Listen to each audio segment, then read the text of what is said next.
जब राम सेतु को कांग्रेस तोड़वा रही थी तब राम थे मांसाहारी थे।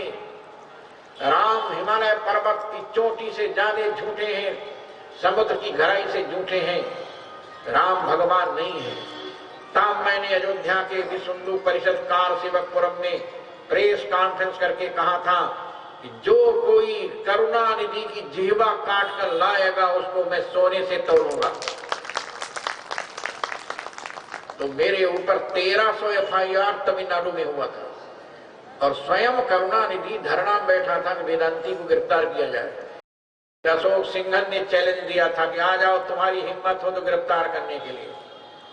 उसमें मायावती का शासन चल रहा था, विमान आ गया, वहां की पुलिस गिरफ्तार करने के लिए लखनऊ आ गई, लेकिन मायावती ने कहा नहीं, मैं अयोध्या नहीं जाने दूंगी। और फिर वो विमान सीधे तमिलनाडु वापस चेन्नई चला गया। सज्जनों, उसमें कोई शंकराचार्य नहीं बोला, कोई संत और कोई महात्मा नहीं बोला राम की निंदा करने के बाद। मैंने कहा था कि मैं उसकी जीवा काटूंगा, जो जीवा काटने वाले को काट कर लाएगा उसको मैं सोने से तोड़ूंगा। ये बात थी और मैंने कहा था सज्जनों। आज वही पराम्बा जगदम्बा जगत जननी भगवती सती ने कहा, यदि सामर्थ्य हो तो उसकी जीवा काट लो और नहीं तो कान बंद करके समा से बाहर निकल जाओ। पिताजी, मैं आपकी जीवा काट सकती हूँ, इतना सामर्थ्य है, लेकिन आप मेरे पिता हैं इसलिए आपको मारूंगी नहीं। लेकिन उत्पन्न विनम शरीरम न धारी से सित कंठ गर्हिण। आपने मेरे संसार के स्वामी प्रभु शिव की निंदा किया है, नीलकंठ महादेव की निंदा किया, इसलिए मैं अपने शरीर को सदा सदा के लिए समाप्त कर रही हूं। ततस्वभर्तुश्चरणाम्बुजा सबम जगद्गुरो चिंतयति न चापरम ददर्श देहो हतकर्म सस्यति सद्य प्रज्ज्वाल समाधि जागरिणा। ऐसा कहकर भगवान नीलकंठ महादेव का ध्यान करती हुई भगवती सती ने यज्ञ मंडप में योगाग्नि से अपने शरीर को जला करके भस्म कर दिया। असकई जोग अविनतम जाना भयो सकल मख हाहाकारा। सारे मख में यज्ञ मंडप में हाहाकार मच गया।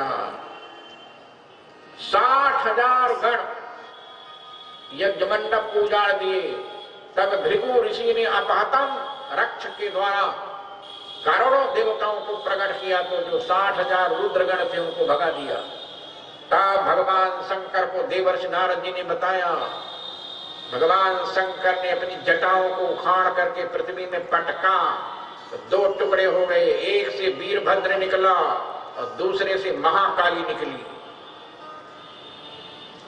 आदेश प्रभु का, जाओ यज्ञ विध्वंस करो, और वीरभद्र जा करके यज्ञ का विध्वंस किया।